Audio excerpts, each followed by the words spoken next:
'Mowgli' movie review. Casting by Roshan Kanakala, Bandi Saroj Kumar, Sakshi. Directed by Sandeep Raj. Story విషయానికొస్తే, మురళీకృష్ణ అనే యువకుడు ఏజెన్సీ ప్రాంతంలో అయితే నివసిస్తూ ఉంటాడు. అతనికైతే అమ్మా నాన్న ఉండరు. ఒంటరిగా అయితే జీవిస్తూ ఉంటాడు. అతనికి ఎప్పటికైనా పోలీస్ ఆఫీసర్ కావాలనేది ఒక కోరికైతే ఉంటుంది. సో, ఈయన బతుకుదెరువు కోసం ఏజెన్సీ ప్రాంతంలో షూటింగ్‌కి వచ్చే మూవీ టీమ్స్‌కి ఆయన జూనియర్ ఆర్టిస్ట్‌లనైతే సప్లై చేస్తూ ఉంటాడు.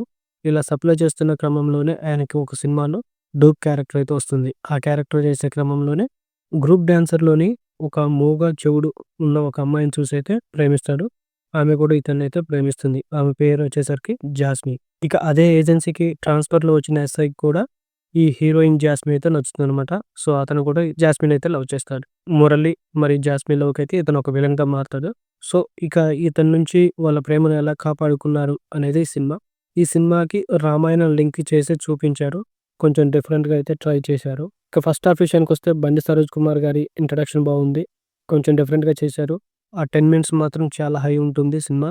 అలాగే హీరో, హీరోయిన్‌ల ఇంట్రడక్షన్ కూడా బావుంటుంది. వాళ్ళిద్దరి లవ్ ట్రాక్ కూడా కొంతవరకు ఓకే అనిపిస్తుంది ఫస్ట్ హాఫ్ వరకు. ఇంటర్వెల్‌లో ఒక పాయింట్ వస్తుంది. సో, అక్కడి నుంచి సినిమాకి టర్న్ అవుతుంది. ఇక్కడి వరకు మనకు సందీప్ రాజ్ గారు బాగానే మేనేజ్ చేశారు. సందీప్ రాజ్ గారు ఈ సినిమాకి కూడా ఎమోషన్ బేస్డ్‌గానే తీశాడు. లాస్ట్ కలర్ ఫోటో సినిమా లాగానే. కాకపోతే అందులో ఎమోషన్స్ వర్కౌట్ అయినట్టుగా ఇందులో అయితే వర్కౌట్ అవుతున్నట్టు అనిపించలేదు.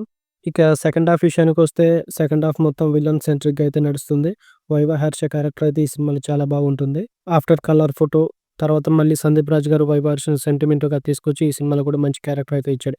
అలాగే సుహాస్ గారు కూడా ఈ సినిమాలో చిన్న క్యారెక్టర్ అయితే ఉంది. ఆయన వచ్చినంత సేపు కామెడీ బావుంటుంది. ఇక ప్లస్ పాయింట్స్ విషయానికొస్తే బండి సరోజ్ కుమార్ గారి యాక్టింగ్ బాగుంది. బీజీఎం బాగుంది. మోస్ట్ ఆఫ్ ది సినిమా అడవిలో తీయటం వల్ల రియల్ లొకేషన్స్‌లో కొంచెం సినిమా చూసిన ఫీల్ అయితే కలుగుద్దనమాట. సో, అదొకటైతే ప్లస్ పాయింట్ ఈ సినిమాకి. ఇక మైనస్ పాయింట్స్ విషయానికొస్తే సినిమా చాలా ఫ్లాట్‌గా సాగిపోతుంది. నేరేషన్ చాలా ఓల్డ్‌గా అనిపిస్తుంది. యాక్షన్ సీన్స్ బిలో యావరేజ్ అనిపిస్తాయి డ్యూ టు లో బడ్జెట్ వల్ల. ఇక హీరో, హీరోయిన్ మధ్య ఎమోషన్స్ అయితే పెద్దగా వర్కౌట్ అయితే అవ్వలేదు. ఓవరాల్‌గా సందీప్ రాజ్ గారు బానే కష్టపడ్డారు కానీ బడ్జెట్ సహకరించలేదేమో అనిపించింది. సో, ఈ సినిమా బడ్జెట్‌ని కన్సిడర్ చేసి చూస్తే ఈ సినిమా బాగానే అనిపిస్తుంది. నాకైతే నచ్చింది. 'మొగ్లీ' సినిమా మీరు ఎంతమంది చూసారో, మీకెలా అనిపించిందో కింద కామెంట్ సెక్షన్‌లో అయితే రాయండి. అలాగే మీ ఫ్రెండ్స్ అండ్ ఫ్యామిలీకి ఈ వీడియోని అయితే షేర్ చేయండి. చివరి వరకు ఈ వీడియో చూసినోళ్ళు ఒక లైక్ అయితే వేయండి. వీడియో బూస్ట్‌కి అయితే పనికొస్తుంది. అలాగే ఈ ఛానెల్‌ని అయితే సబ్స్క్రైబ్ చేసి ఫాలో అవుతూ ఉండండి ఫర్దర్ అప్డేట్స్ కోసం.